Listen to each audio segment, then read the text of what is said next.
Au moment où cet enfant luttait avec un ours, il cria à son père qui le regardait « L'ours me mord !» Et son père lui répondit « Alors, toi aussi, mords-le !»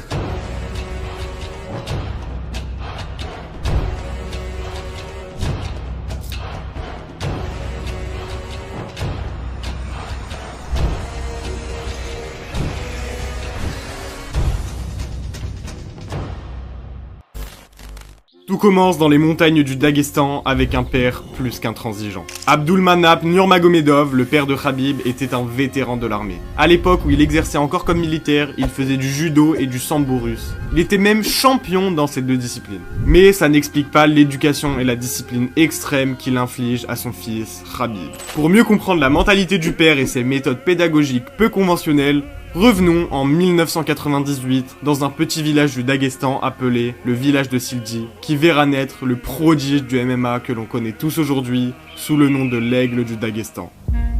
Khabib a grandi dans un environnement marqué par la pauvreté, des traditions fortes et un paysage montagneux et austère. Mais ces dernières décennies, le pays est surtout touché par des périodes d'instabilité politique, de violence, de conflits sanglants, du terrorisme et du crime organisé qui explose. Cette réalité a façonné la résilience des habitants, y compris le jeune Khabib qui a grandi dans un environnement où la force physique et mentale était non seulement valorisée, mais souvent nécessaire pour la survie. Dans cet environnement où il n'était pas rare de voir des jeunes partir en vrille et sombrer dans la délinquance et le terrorisme, le père de Khabib s'est donné comme mission de sauver un maximum de jeunes de cet enfer. Il crée alors un club de sambo et de lutte pour donner une discipline et éduquer les jeunes du village. Le slogan du club exprime exactement sa vision: le sport contre la drogue et le terrorisme. Abdulmanap a 2 enfants en plus, Amina, sa fille, et le grand frère de Khabib, Magomed. Il élève ses enfants à la dure et les encourage à s'entraîner autant physiquement que scolairement. Il leur disait toujours « Je sais mieux que vous, donc écoutez-moi ». Mais il faut croire que tout ça, ce n'est pas assez strict pour lui, car quand Khabib a l'âge de 11 ans, son père décide de l'emmener lui et une dizaine d'enfants du village dans une grande maison où tout le monde va vivre là-bas pour s'entraîner et étudier sous sa tutelle pendant 10 ans. Et seuls les garçons étaient autorisés à être présents. Ouais. C'est pas pareil que ton père qui te demande de faire les courses une fois par semaine quand t'étais ado. Revenons au camp d'entraînement, ou ce qu'on pourrait même qualifier de camp militaire tellement la discipline y régnait. Les jeunes devaient apprendre à se débrouiller comme des adultes car en plus de devoir travailler dur à l'école et de s'entraîner dur, ils devaient aussi faire toutes sortes de corvées comme le nettoyage, la lessive ou encore préparer leurs propres repas. Le but du paternel de Khabib était de former le maximum de champions du monde et de battre tous les records.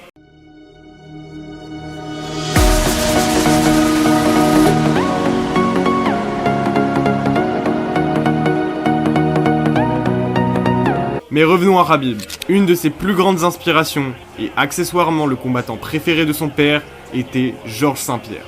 This guy was my father's favorite fighter. I grew up watching his fights. You know, it's honor stay with him here.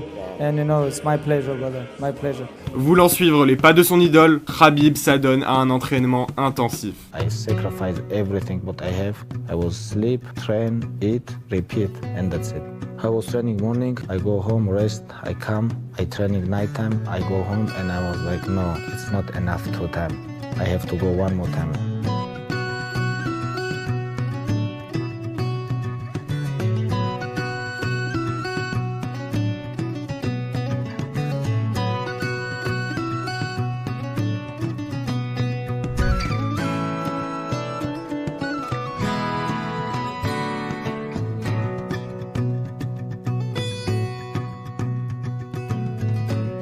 Now you wanna say like you tired? Who cares? You tired or not? Nobody cares about it.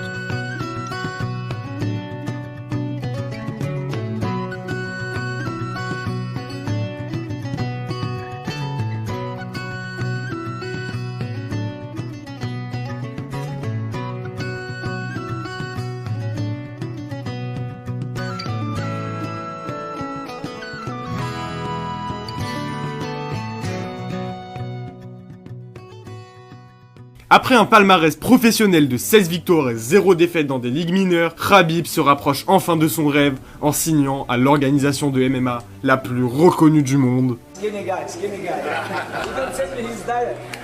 I need this. Brother, this guy signed me.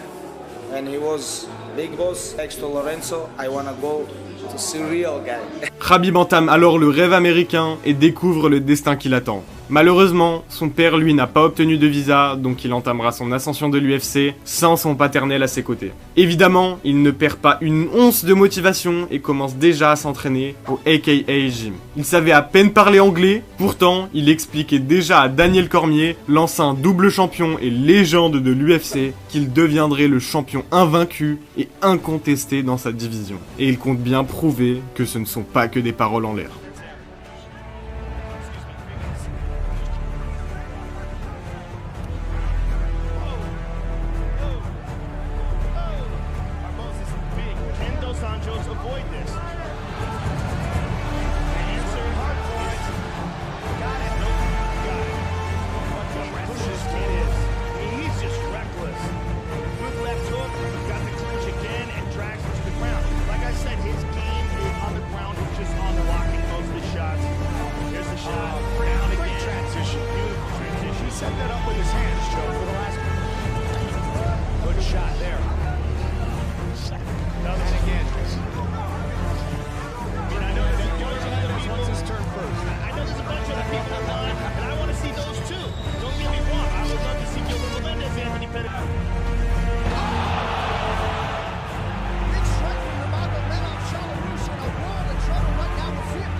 Il doit affronter Tony Ferguson, une légende de l'UFC, qui va d'ailleurs effectuer la descente aux enfers la plus brutale de l'histoire du MMA. Alors, si vous voulez en savoir plus, j'ai fait une vidéo entière sur son histoire, alors n'hésitez pas à aller la voir après cette vidéo.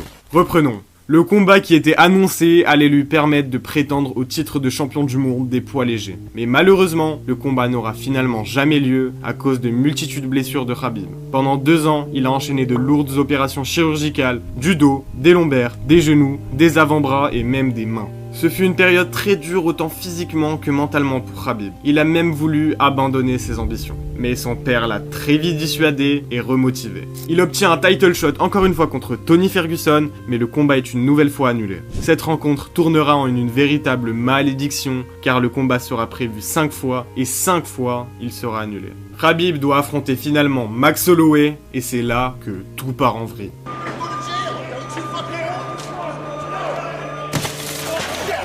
Bon, qu'est-ce qui s'est passé pour qu'une telle situation ait lieu? Je vous recontextualise. À ce moment-là, Khabib était déjà en conflit avec un autre combattant russe qui, par tout hasard, est un très bon ami de Conor McGregor. Et ce gars insulte Khabib dans une vidéo et le traite de peureuse. There's a guy named Artem who is Conor's best friend. He's from Russia.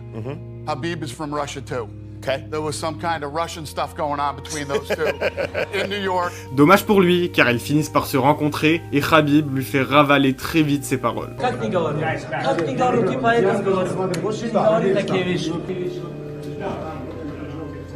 And Habib slapped him, surrounded him with his friends and slapped him. He picked up the phone and called Conor. That's embarrassing. Habib slapped me. Conor fueled up the G650 and loaded it up with Irish guys. They flew to New York and attacked the bus that he was on. Sauf que notre Dagestanais n'est pas le seul à avoir le sang chaud, parce que Conor McGregor était déjà bien parti pour se venger. Et la suite, vous la connaissez bien.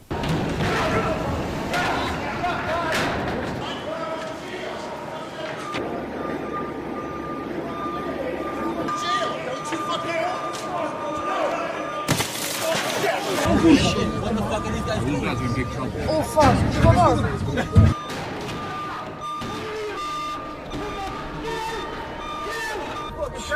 That's why, oh yeah, fucking 14!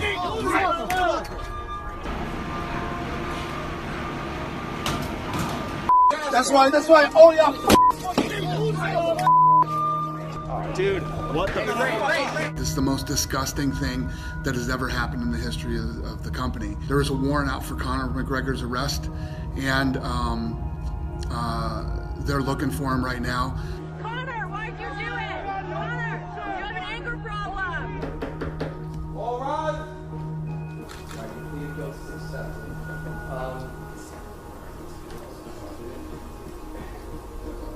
Les événements improbables semblent s'enchaîner parce que Max Holloway est finalement déclaré médicalement inapte et se fait remplacer par Al Iaquinta.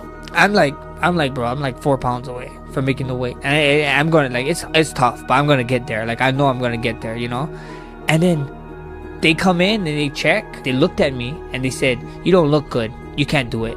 Mais Khabib est prêt à prendre n'importe qui, n'importe quand et n'importe où. Come here. Send me a message, like location. I'm gonna come. Whatever you want, doesn't matter. Ireland, New York, Brooklyn or Moscow, doesn't matter. I'm different mentality. I'm born from crazy mountains.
Khabib devient champion et gagne la ceinture, mais son némésis est lui aussi prêt à en découdre. My Chechen friends, they told me that they have chicken jaws in Dagestan. He did not do nothing, and that's why he is a quivering coward, because he showed fake respect out of fear. Ali Abdelaziz, mad terrorist, terrorist snitch. Ali. I know a lot about you as well, you mad rat. I know a lot about you as well. You keep your mouth shut, kid. You tap 3-4 times.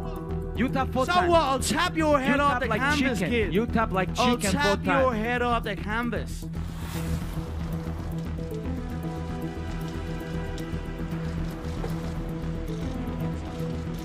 Tomorrow night, I'm gonna smash your boy, guys. I'm gonna smash your boy. La tension est à son comble et pour ne rien arranger, le père de Khabib commence à avoir de graves problèmes de santé à cause du stress.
Et là, place au chaos.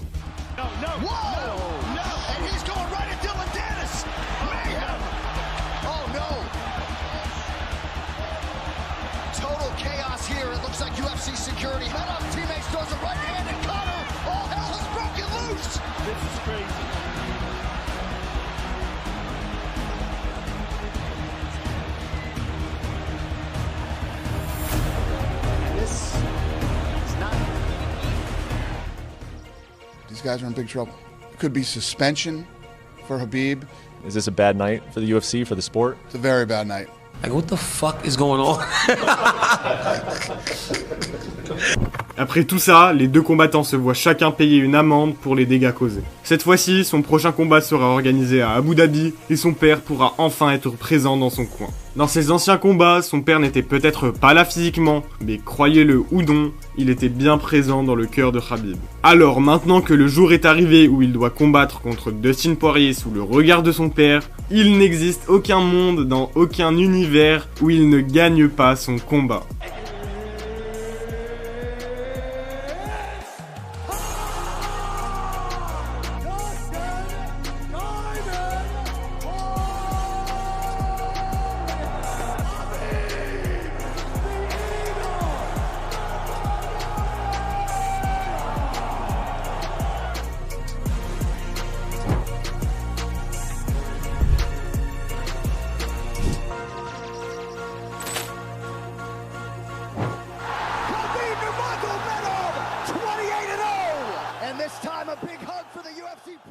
Malheureusement, l'état de son père s'est aggravé et il décède des suites de la maladie.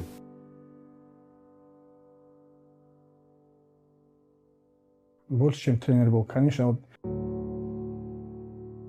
Ну, я не знаю, это не описать словами, какая-то потеря. У нас нету этого человека, который может заменить. Не хватает его нам. We all know how much he loved his dad and how close they were. He's the man of the family now. I am truly sorry to hear of the passing of Khabib's father. I wish him good luck. I wish him good prayer. Khabib, I am sorry. Sauf qu'un combat était déjà prévu et la question est de savoir, est-ce qu'il va quand même combattre? It's gonna be better if you say Alhamdulillah and you agree with this decision, with Allah's decision. That's it.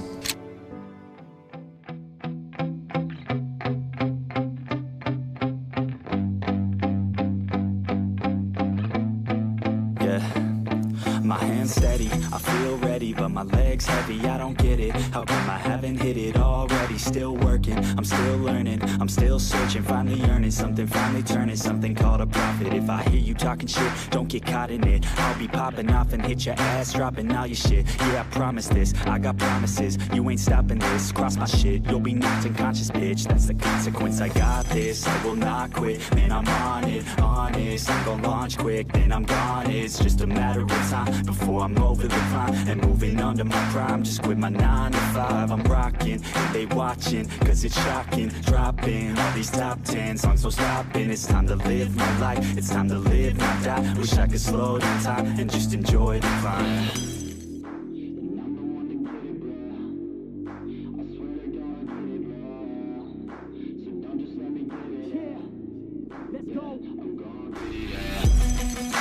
Yeah, I'm the one to get it, bruh. I swear to God I'll get it, bruh. Hey, I ain't never giving up. Yeah, I never give up. I got this, man, I got it. I will not quit, I'm on it. Never rock it. Got the block that I'm toxic. Spitting logic, make them nauseous. Honest, then I stop this. Never cautious, drop it. I'm the hardest. Dark, bitch.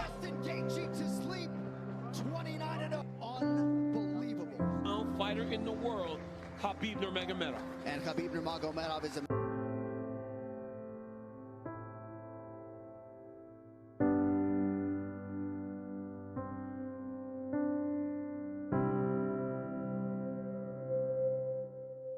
Le père de Khabib est parti trop tôt, mais l'héritage qu'il a laissé compte bien honorer sa mémoire. Abubakar Nurmagomedov, 17 victoires, 4 défaites. Umar Nurmagomedov, 17 victoires et 0 défaites. Ousmane Nurmagomedov, 17 victoires, 0 défaites, double champion du Bellator. Islam Makhachev, 25 victoires, une seule défaite, champion UFC de la catégorie de lightweight.